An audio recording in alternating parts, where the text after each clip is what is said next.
Now we're in space. Odin, king of Asgard, names his son Thor the new king, making his brother Loki jealous. Then, Thor accidentally starts a war with the Frost Giants, pissing off Odin. He deems Thor unworthy of his hammer and banishes him to Earth. There, Thor's taken in by Dr. Jane Foster and Dr. Eric Selvig, and Thor falls for Jane. Loki wants to be king, so he sends the Destroyer to go kill Thor. The Destroyer starts killing people, so Thor tries to sacrifice himself for them. This makes him worthy of the hammer again, and Thor uses it to defeat the Destroyer. Loki brings an assassin to kill Odin, but plans on gaining Odin's approval by saving him. Odin awakens, and when Loki sees he still does not favor him, he allows himself to fall into space.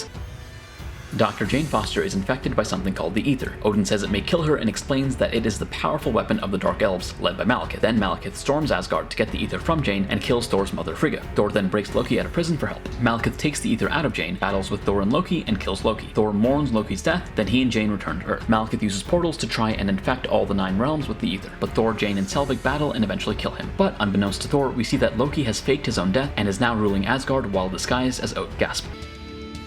Loki has tricked his way into ruling Asgard, but Thor cuts through the sham and, with Doctor Strange's help, finds Odin, who warns that their evil sister Hela is coming. Then Odin dies. Hela arrives, destroys Thor's hammer, casts Loki and Thor off to space, and conquers Asgard. Thor lands in Sakaar, is captured by Valkyrie, and then forced by the Grandmaster to battle the planet's greatest warrior. But the warrior turns out to be Hulk, and the two reunite. Then Valkyrie switches sides, and she, with Thor, Hulk, and Loki, successfully escape back to Asgard. There, they decide they must initiate Ragnarok and destroy Asgard in order to stop Hela. Hela dies, Asgard explodes, and Thor loses an eye. But all of Asgard escapes safely on a massive ship.